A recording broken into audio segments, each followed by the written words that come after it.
खेलेगा मेरे को कोई नहीं हरा सकता है। 5 मिनट बाबू 5 मिनट ये खेलेगा फ्री फायर। हमारा अन्नपूर्णा फिल्म से आइल बा कि आवा ये जान फ्री फायर खेला दी। अरे की जमुई जिला में तोहके घुमा दी, जमुई जिला में तोहके घुमा दी। खेलेगा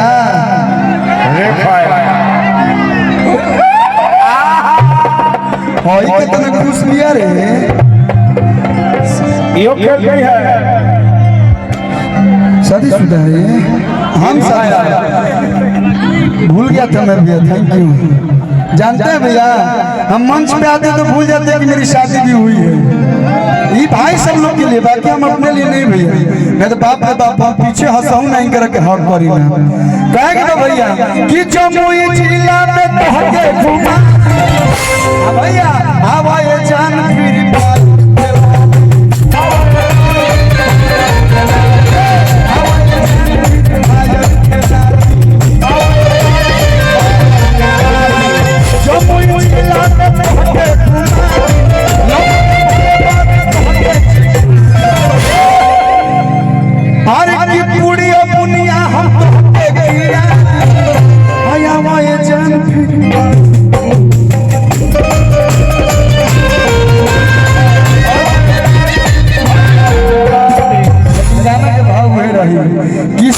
के हीरो वाला लूप रखेला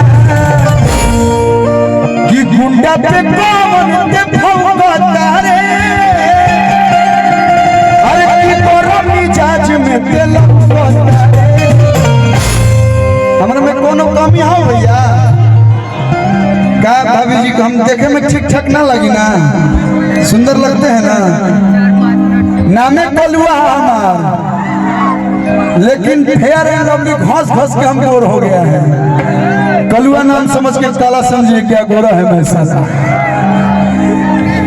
साउथ में अल्लू जो पटना में आए थे लॉन्च करने के लिए, और भोजपुरी में कि गुंडा पे कौन भौंकता रे।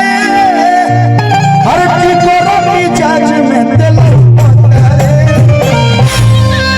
बोले ना बोले हमारा अरे की कौन चुप लगेला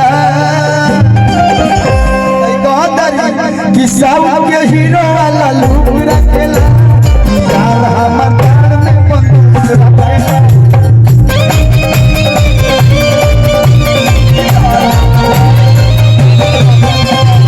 साउथ के हीरो वाला लूप रखेला।